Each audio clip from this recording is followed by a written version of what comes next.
네, 우리 앞뒤 좌우 서로 함께 축복하겠습니다. 사랑합니다. 축복합니다. 감사합니다. 승리하세요. 자,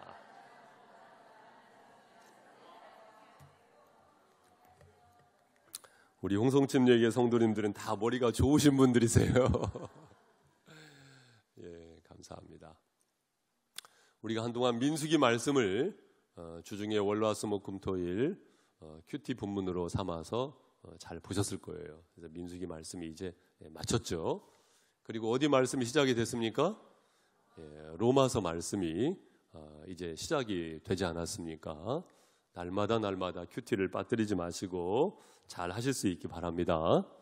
그래서 오늘 아멘이 좀 약하세요. 바랍니다. 아멘. 오늘 로마서 말씀을 열면서 오늘 로마서 말씀에 깊이로 다가갈 수 있는 귀한 시간이 될 수 있기를 소망합니다. 감리교의 창시자라고 말할 수 있는 요한 웨슬레, 이 웨슬레께서 사실 처음에 선교사로 이렇게 나가셨었습니다. 그런데 선교사로 나가셨다가 한마디로 말해서 참패를 당하셨대요. 여러 가지 어려움 가운데 이 선교사님께서 선교를 접고 다시 영국으로 되돌아오는 상황에 이르게 된 것입니다. 그래서 1738년 5월 요즘 같은 때죠. 어느 날 배를 타고 영국으로 돌아오게 되어지는데 아주 큰 풍랑이 이제 풍랑을 만나게 된 것입니다. 그 풍랑 가운데 얼마나 불안했겠습니까? 지금처럼 배가 크루즈선이겠습니까? 아주 불안한 상황 속에서 배가 두 조각 날지도 모르는 그런 상황 속에서 아마 멀미도 하셨겠죠. 죽음의 문턱에 다다르게 되면서 너무나도 불안했던 것입니다. 그런데 그 배를 탄 사람들 중에 글쎄 그 상황 속에서 요동하지 않고 찬송을 부르면서 기도하였었던 사람들을 만나게 되는 것입니다. 그분들이 누구냐면 모라비안 교도들이었어요.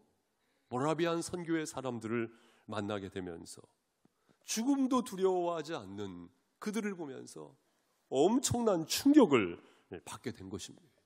엄청난 충격을 받게 된 것입니다. 그래서 런던으로 돌아와 가지고 그 모라비안 교도들에게 관심을 갖고 그들의 집회를 참석하게 됩니다. 그 집회를 참석했을 때 당시에 마틴 루터가 쓴 로마서 주석, 그러니까 로마서 말씀을 해석한 것이죠. 로마서 주석의 서문을 아마 그 집회 가운데 그날 낭독을 했었던 것 같아요. 그 서문 낭독을 듣게 되면서 글쎄 이 요한 웨슬레가 어마어마한 회심을 경험하게 됩니다. 그렇구나. 이 깨달음 속에서 어마어마한 회심을 경험하게 되어지고요. 글쎄 이 요한 웨슬레가 소위 말해서 영국의 부흥을 여는 엄청난 인물로 다시금 세워지게 되었던 것입니다. 그렇다면 마틴 루터는 어떤 사람이었기에 그렇게 요한 웨슬레에게 큰 영향을 끼치게 된 것일까요? 여러분, 이 마틴 루터가요, 이 로마서 말씀을 엄청 사랑했습니다. 그 중에서도 함께 읽으신 17절 말씀에 보니까 오직 의인은 믿음으로 말미암아 살리라. 오직 의인은 믿음으로 말미암아 살리라. 이 마틴 루터가요, 이 말씀 속에서요, 성경을 보는 눈이 활짝 열려지게 된 것입니다. 틴테일이라는 분은 성경 전체에 이르는 길이요 등불이다. 어떤 말씀이요? 로마서 말씀이. 바로 이 성경 속에서의 로마서의 위치는 반지로 말하면 진주와 다이아몬드와도 같다. 이구동성으로 이런 별명이 붙어 있는 말씀이 바로 이 로마서의 말씀입니다. 히스토리 메이킹 북 혹은 히스토리 체인징 북. 역사를 바꾼 책이라는 거예요. 역사를 만든 책이라는 것입니다. 뭐가요? 로마서 말씀이. 그 어마어마한 로마서 말씀을 만나게 되어진 것, 우리에게 또 다른 은혜요 축복인 줄로 믿습니다. 그 로마서 말씀의 포문을 여는 이 시간, 여러분 얼마나 귀한 시간입니까?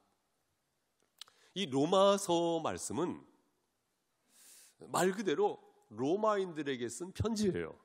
누가요? 사도 바울이 로마인들에게 쓴 편지입니다.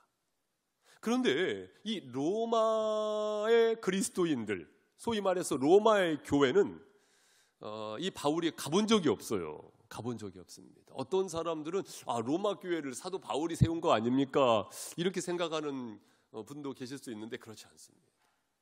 그러면 이 로마의 그리스도인들이 있었다, 로마의 교회가 있었다는 것을 어떻게 추정할 수가 있느냐? 여러분, 사도행전 2장 말씀에 보면 마가의 다락방 성령 강림 사건이 있게 되잖아요. 그때 그들이요, 이 예루살렘에 사람들에게 전도를 한 거예요. 예루살렘에 모여 있었던 그 인근에 많은 지역의 사람들이 있었습니다. 그 중에 어떤 사람들이 있었을까요? 로마인들이 있었던 겁니다. 로마인들이 예루살렘에 왔다가 복음을 듣고 변화가 된 것입니다. 그리고 그들이 다시 로마로 가게 되면서 공동체를 구성하게 된 것이죠. 그것이 바로 로마 교회가 된 것입니다. 사도 바울이 로마 교회에 가본 적은 없었지만 그들을 향해서 쓴 편지가 바로 로마서 말씀입니다. 자, 1장 1절 말씀 우리 같이 함께 읽겠습니다. 시작. 예수 그리스도의 종 바울은 사도로 부르심을 받아 하나님의 복음을 위하여 택정함을 입었으니. 아멘. 예수 그리스도의 종 바울은, 어쩌면 이 바울은요, 로마의 그리스도인들과 관계가 좀 서먹했을 수도 있을 겁니다.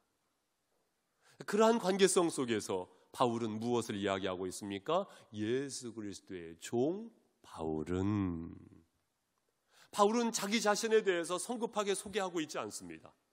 자기 자신보다도 누구를 먼저 언급하고 있어요? 예수 그리스도. 그래요. 그들과 끈끈한 관계가 있었던 것은 아니지만 예수님 때문에 우리는 하나다, 그것입니다. 우리도 마찬가지입니다. 어쩌면 우리는 서로 서먹할 수 있어요. 서로 안다고 하지만 그렇지 않을 수도 있습니다. 그러나 누구 때문에? 예수님 때문에 우리는 하나가 된 줄로 믿습니다. 형제요 자매가 된 줄로 믿습니다.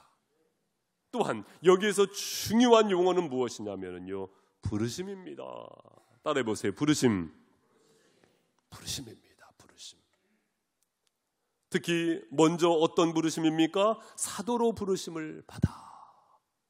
바울은요, 예수님의 제자들하고 좀 달랐어요. 예수님의 제자들은 예수님과 함께 갈릴리 해변을 함께 거닐었잖아요. 그렇기 때문에 예수님으로부터 직접 배움을 받았단 말이에요.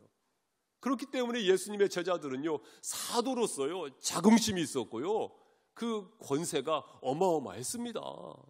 사도권이 있었단 말이에요. 왜냐하면 그들의 말이 성경으로 기록됐으니까. 그런데 바울 같은 경우에는 다메섹 도상에서 부활의 주님을 만났잖아요. 예수님의 제자는 아니었지만 부활의 주님을 만났었던 바울이 사도로 부르심을 받았다는 것입니다. 이 자긍심, 이 자부심이 바울에게 있었던 것입니다. 그렇다면 우리는 어떠한 부르심을 받았습니까? 사실 이 사도권이요, 지금 그대로 계승되지는 않습니다. 이 사도권은 어마어마한 거예요. 왜냐? 사도들의 이야기가 성경으로 기록되어 있으니까. 성경 66권에 또 다른 성경이 기록된다고 한다면 어마어마한 혼선이 있을 겁니다. 그러면서 내가 사도권을 가지고 있다라고 말하는 목회자가 있다고 한다면 어마어마한 이단이 탄생이 될 겁니다. 사도권은 계승이 되지 않습니다. 성령님의 역사는 그때 그러한 방식으로 역사를 하신 것이고, 오늘날에는 66권 성경을 통해서 역사하시는 줄로 믿습니다. 그렇다면 이 사도권은 어떻게 유지가 되느냐? 기록되어진 말씀을 통하여서 오늘날 교회가 사도적 교회로서 계승이 됩니다. 사도권이 이어진 것이 아니고요, 사도성이 이어지는 것입니다. 사도적 교회로서 사랑하는 성도 여러분, 귀한 주님의 몸된 교회를 사랑하실 수 있기를 바랍니다. 마태복음 16장 18절 말씀에 보니까 내가 이 반석 위에 내 교회를 세우리니 음부의 권세가 이기지 못하리라. 누구의 교회예요? 주님의 교회, 주님의 교회, 주님의 교회. 주님의 교회는요, 음부의 권세가 이기지 못할 줄로 믿습니다. 주님의 교회. 만약에 사람의 교회라고 한다면, 인간의 교회라고 한다면 그 교회가 크든지 작든지 간에요, 사탄 마귀의 역사가 있을 수가 있어요. 그러나 주님의 교회라고 한다면 여러분, 작은 교회도 큰 교회도 똑같이 존중하실 수 있기 바랍니다. 지상에 있는 교회는요, 그러한 면에서 신성한 거예요. 여러분들이 교회의 지체를 이룬 사람들로서 이 자부심을 가질 수 있기를 바랍니다. 어떤 사람은 스스로에게 누워서 침 뱉기를 하는 실수를 하시는 분도 우리 교회는 계시지 않겠죠. 여러분, 교회에 대한 자긍심을 가지시고 교회를 사랑하실 수 있기를 바랍니다. 하나님께서는 주님의 몸된 교회를 통해서 이 지역사회 가운데 생수의 강수를 흘려보낼 줄로 믿습니다. 이 자긍심을 갖는 것입니다. 두 번째로는요, 어떤 부르심을 받았느냐, 6절 말씀에 보니까 너희도 그들 중에서 예수 그리스도의 것으로 부르심을 받은 자니라. 어떤 부르심입니까? 예수 그리스도의 것, 예수 그리스도의 것.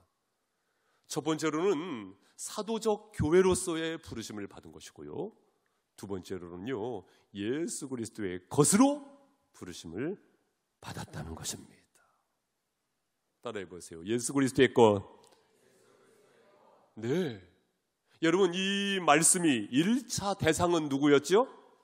로마인들이었잖아요. 로마인들이었잖아요. 그러면 이 로마인들에게 있어서의 절대 권위는 누가 가지고 있었느냐? 황제가 가지고 있었잖아요. 주라는 호칭이 퀴리오스라는 호칭인데, 퀴리오스라는 호칭을 누가 가지고 있었냐? 황제가 가지고 있었단 말입니다.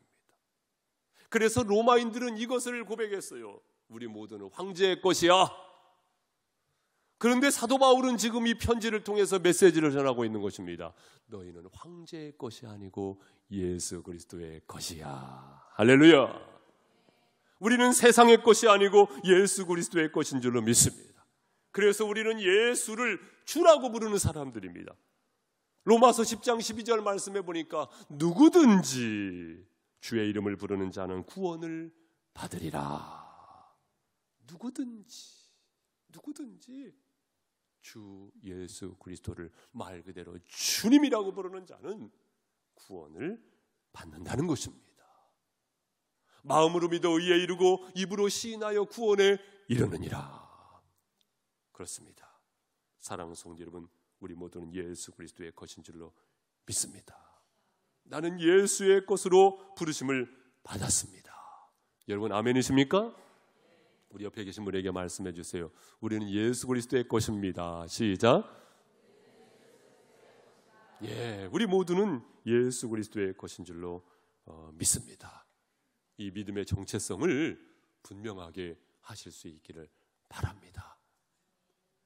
세 번째로는 7절 말씀에 보니까요, 로마에서 하나님의 사랑하심을 받고 성도로 부르심을 받은 모든 자에게 하나님 우리 아버지와 주 예수 그리스도로부터 은혜와 평강이 있기를 원하노라. 여러분, 어떤 부르심을 받았습니까? 성도로 부르심을 받았습니다. 말씀드렸듯이 1차 대상이 누구였다고요? 로마인들. 그런데 여러분, 이 로마인들은요, 당시에 로마 시민권이 얼마나 자랑스러웠는지 몰라요. 어디를 가든지 마치 암행어사가 마패를 탁 들며 사람들이 벌벌벌벌벌 떨었던 것처럼 로마 시민권을 가지고 있다는 것은요, 어마어마한 자랑거리였던 것입니다. 그러나 사도 바울은 이야기하고 있습니다. 그 로마 시민권보다 더 놀랍고 더 귀한 가치를 지니는 권세가 있는데, 그것이 바로 성도로서의 부르심이다. 성도, 거룩한 무리, 성도로 부르심을 받은 것, 그것이 세상의 그 어떠한 호칭보다 자랑스러우실 수 있기를 바랍니다. 가장 좋은 호칭은요, 성도님입니다. 저도 성도고 여러분도 성도예요. 이것만큼 자랑스러운 것이 없는 것입니다. 저는 이래봐도요, 경주 최씨 39대 손으로서 저의 집안은 보통 집안이 아닙니다. 여러분, 그것이 자랑스러운 것이 아닙니다. 우리는 성도라는 것. 저는 말이죠, 프로필을 소개하자고 한다면은요, 이렇고 이런 사람입니다. 그것이 자랑스러운 것이 아닙니다. 성도라는 것. 하나님께서 피할 바위가 되시고 요새가 되십니다. 성도로 부르심을 받은 우리를 보호하시는 줄로 믿습니다. 민수기 35장 말씀에 보면 도피성이 언급되죠. 심지어는 죄를 지은 사람도 도피성 안에서 보호를 받을 수가 있었습니다. 그런데 이 도피성에서 벗어나게 되어지면 보호를 받지 못해요. 요한복음 15장 5절 말씀에 보니까 나는 포도나무요 너희는 가지니 저가 내 안에 내가 저 안에 있으면 이 사람은 과실을 많이 맺나니 너희가 나를 떠나서는 아무것도 할 수 없습니다. 그렇습니다. 그리스도 안에 있을 때 보호를 받게 되어지는 것이고, 그러한 가운데 풍성한 열매가 있게 될 줄로 믿습니다. 양이 양 무리에서 벗어나게 되지면 이리의 밥이 되고 늑대의 밥이 될 수가 있는 거예요. 그렇기 때문에 성도, 거룩한 무리, 이 자부심을 가지고 우리는요, 뭉쳐야 합니다. 떨어지는 것이 아니고 뭉쳐야 합니다. 사랑하는 성도 여러분, 하나가 되기를 힘쓰실 수 있기를 바랍니다. 하나가 되세요. 하나가 되십시오. 예전에 TV 프로그램 가운데 참 떴었던 프로그램 있잖아요. 뭉뜬이라는 프로그램이 있더라고요. 뭉쳐야 뜬다. 그래서 뭉뜬이더라고요. 저도 한동안 그 프로그램을 재밌게 본 적이 있었는데, 그 프로그램 진행자가 목사님 아들이더라고요. 그 아나운서가. 그분이 뭐 간증도 하고 그렇게 하셨더만요. 여러분, 뭉쳐야 합니다. 우리 교회가 흩어지는 교회가 아니고 뭉치는 교회가 될 수 있기를 바랍니다. 물론 흩어짐이 있어야 돼요. 왜냐? 그리스도의 빛을 발하기 위해서, 세상의 빛이니까. 그런데 그 흩어짐을 위해서는 잘 뭉쳐야 합니다. 교회로 뭉치시고, 양무리로 뭉치시고, 기관으로 뭉치시고, 사랑하는 성도 여러분, 하나가 되는 우리 교회가 될 수 있기를 바랍니다. 그래서 이승만 대통령도 그러셨잖아요. 뭉치면 살고 흩어지면 죽습니다. 그 말씀하셨잖아요. 사랑하는 성도 여러분, 잘 뭉치실 수 있기를 바랍니다. 우리는 성도니까 자랑스럽게 여기실 수 있기를 바랍니다. 이어서 9절 말씀을 보시면, 내가 그의 아들의 복음 안에서 내 심령으로 섬기는 하나님이 나의 증인이 되시거니와 항상 내 기도에 쉬지 않고 너희를 말하며. 바울이요, 로마의 그리스도인들을 위해서 기도했다는 것입니다. 그리고는 10절에 보니까요, 어떻게 하든지 이제 하나님의 뜻 안에서 너희에게로 나아갈 좋은 길 얻기를 구하노라. 가고 싶다는 거예요. 너희들을 찾아가고 싶다는 것입니다. 그렇다면 왜 가고 싶어 했을까요? 로마 교회를 왜 가고 싶어 했을까요? 11절 읽어보세요. 시작. 원하는 것은 어떤 신령한 은사를 너희에게 나누어 주어 너희를 견고하게 하려 하니. 아멘. 바울이 하나님께서 주신 은사를 가지고 있었어요. 그 은사를 통해서요, 견고하게 하려 함이니. 바로 그 로마 교회를 견고하게 세우기 원했던 것입니다. 그리고 또한 12절에도 보니까 이는 곧 내가 너희 가운데서 너희와 나의 믿음으로 말미암아 피차 안위함을 얻으려 함이라. 피차 안위함을 얻게 하기 위해서 가고 싶었다는 것입니다. 그리고 가고자 한다는 것입니다. 13절도 형제들아 내가 여러 번 너희에게 가고자 한 것을 너희가 모르기를 원하지 아니하노니 이는 너희 중에서도 다른 이방인 중에서와 같이 열매를 맺게 하려 함이로되 지금까지 길이 막혔도다. 열매를 맺게 하기 위하여. 로마 교회를 견고하게 세우고 싶었고 안위를 얻게 하고 싶었고 열매를 맺게 하고 싶었기 때문에 바울은 로마 교회를 가고자 했던 것입니다.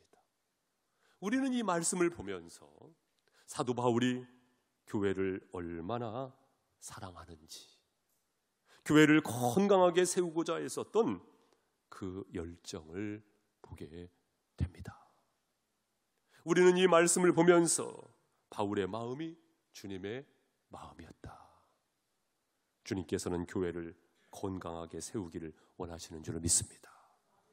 바울이 골로새서 1장 24절 말씀도 보면 그리스도의 남은 고난을 그의 몸된 교회를 위하여 내 육체에 채우노라.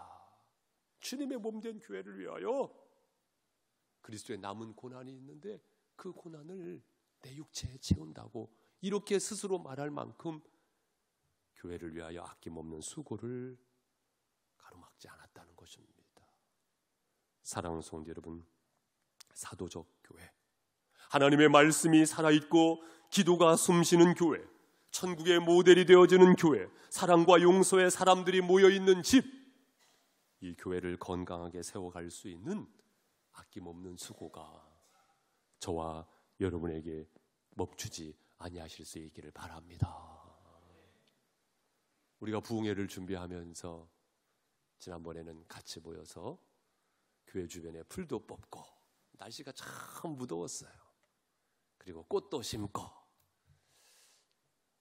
참 행복했습니다. 그리고 점심에 우동도 시켜 먹었잖아요. 함께 짜장면을 드시면서 그런 생각이 들더라고요. 시간이 다 많이 지난 다음에 이 시간을 회상하면 그때 참 행복했어. 땀 흘렸지만 힘들었지만 참 행복했어. 아마 그렇게 고백할 날이 있겠지. 이런 생각이 들면서 더더욱 행복하더라고요. 우리가 함께 수고한다는 것, 교회를 위하여 호미자루를 붙잡고 삽자루를 붙잡는다는 것, 이것이 또 다른 행복이구나. 이런 생각이 들더라고요.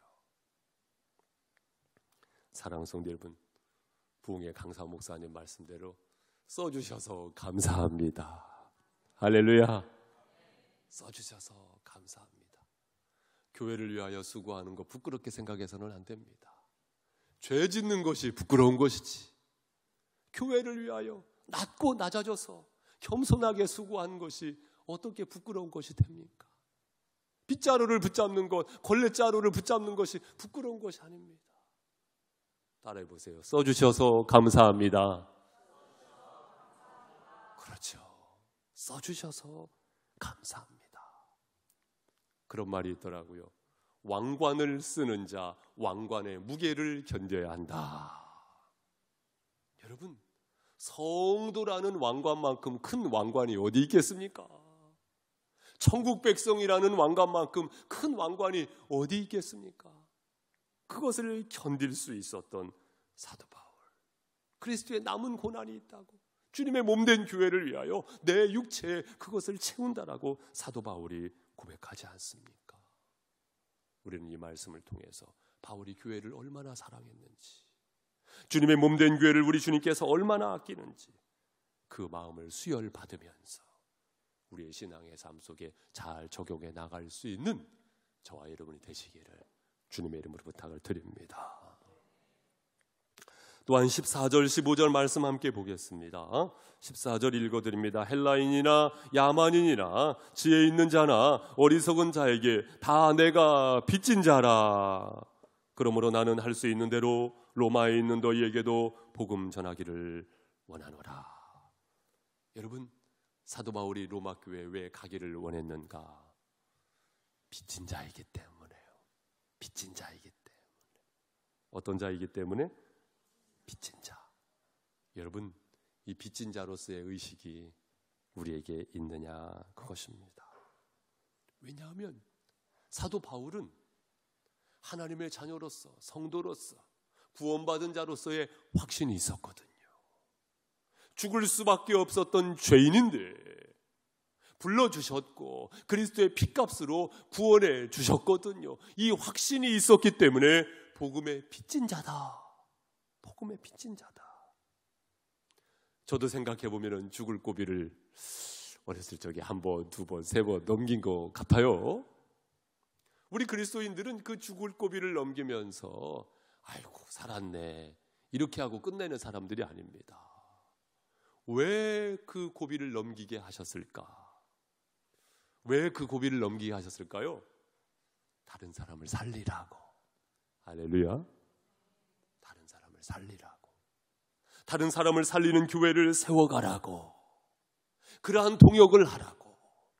중요한 것은 무엇입니까? 다른 사람을 살리라고. 또 다른 일을 살리라고.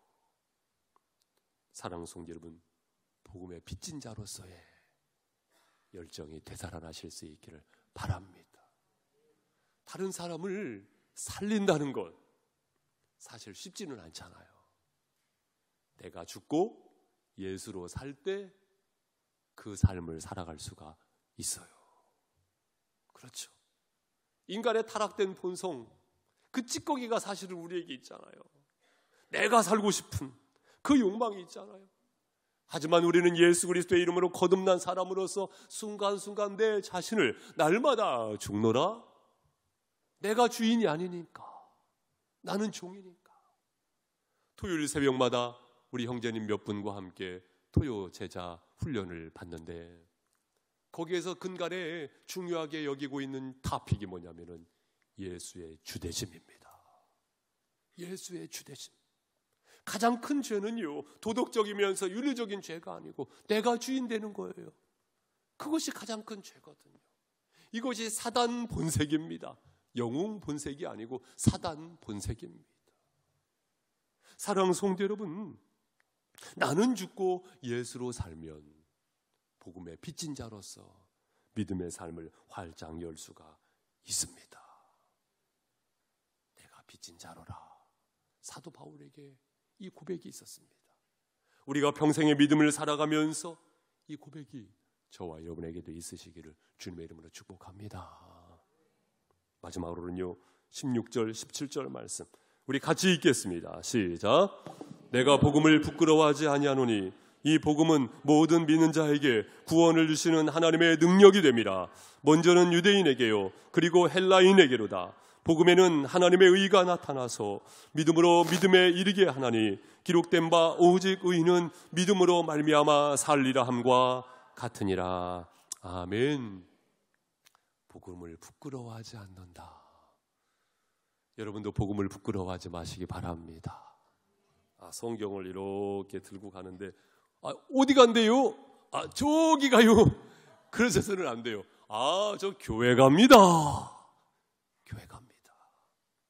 어떤 분은 식사 시간이 되면 기도하는 것도 창피하다고 안 하시는 분도 계시더라고요.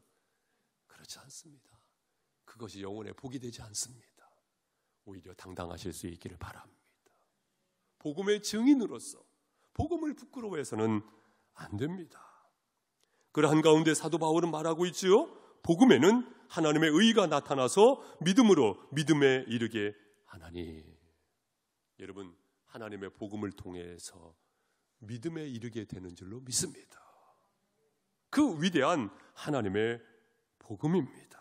유앙겔리온, 하나님의 복음입니다. 여러분, 복음이 없는 성도가 아니시고 복음이 있는 성도이시죠? 그것이 구원인 줄로 믿습니다. 복음, 유앙겔리온, 복음입니다. 그러면 복음이 뭐예요? 구약에 예언되어진 메시아가 예수라는 것입니다. 그 예수님께서 십자가에 피 흘려 죽으셨고 사흘 만에 사망 권세를 깨뜨리시고 부활하셨다는 것입니다. 십자가에 피 묻은 복음, 부활의 사망 권세를 이기신 복음, 그 복음이 불분명해서는 안 됩니다. 그 복음이 확실해야 합니다. 그 복음이 확실해야 합니다. 사랑하는 성도 여러분, 그 복음을 통해서 믿음의 성장이 있게 될 줄로 믿습니다. 그래서 여러분, 복음을 사랑하십시오. 복음을 사랑하십시오. 다른 것보다도 이 복음을 사랑하십시오. 그리고 또한 복음을 전하는 자가 되십시오. 어떤 분은 10년 신앙생활에도 20년 신앙생활에도 평생을 신앙생활해도 이 복음에 대한 자부심이 없어요. 확신이 없어요. 복음을 말해봐요. 예수를 소개해봐요. 입술을 못 열어요. 그런 성도가 되어서는 안 됩니다. 복음에 대한 화려한 언변을 요구하는 것이 아닙니다. 예수님 믿으십시오. 예수님께서는 메시아가 되시고 구원자가 되시고 예수님께서는 십자가에 피 흘려 죽으셨고 사흘 만에 부활하셨습니다. 이것을 말할 수 있는, 복음을 전할 수 있는 성도가 되어야 합니다. 또한 이것이 전부가 아니에요. 복음을 사랑하시고 복음을 전할 수 있어야 되는데요. 여러분, 복음이 되셔야 합니다. 할렐루야. 많은 분들이 이것을 모르는 경향이 있어요. 예수천당 불신지옥만 외친다고 끝이 아닙니다. 그것 이상으로 복음이 되십시오. 복음이 된다는 것은 뭐예요? 향나무는 자기를 찍는 도끼날에도 향취를 묻힌다는 것입니다. 왜요? 향나무니까. 그 본색이 향나무니까 자기를 찍는 날에도 도끼날에도 향취를 묻혀요. 이 믿음의 정체성이 확실하다고 한다면 복음이 되는 것입니다. 누군가 나를 보면서 예수님이 생각나게 하는 사람이 되십시오. 누군가 나를 보면서 가룟 유다가 생각이 나고 악마가 생각이 나고 사탄이 생각난다고 한다면 그것은 뭔가 문제가 있는 거잖아요. 그래서 삶의 그리스도인이 되십시오 라고 말씀을 드리는 것입니다. 이 복음의 정체성이 분명하다고 한다면 그 복음의 향기가 자연스럽게 나는 것 아니겠습니까? 사랑하는 성도 여러분, 복음이 되시기를 주님의 이름으로 축복합니다. 오늘 말씀을 보면서 사랑하는 성도 여러분, 진주를 얻으시고 다이아몬드를 얻으신 것 축하드립니다. 이 로마서 말씀이 진주이고 다이아몬드이거든요. 특히 로마서 말씀 포문을 열면서 우리 교회가 사도적 교회로서, 또한 우리 모두가 예수님의 것으로서, 또한 성도로 부르심을 받았다는 것을 필히 기억해야 할 줄로 믿습니다. 아울러서는 교회를 사랑하시고 복음의 빚진 자로서 복음을 전하시고 복음이 되시는 믿음의 삶을 사시기를 바랍니다. 개봉박도 로마서 말씀을 여시면서 그날 로마서 말씀을 큐티하시는 가운데 놀라운 은혜의 강줄기가 흘러가시기를 주님의 이름으로 축복합니다. 기도하겠습니다.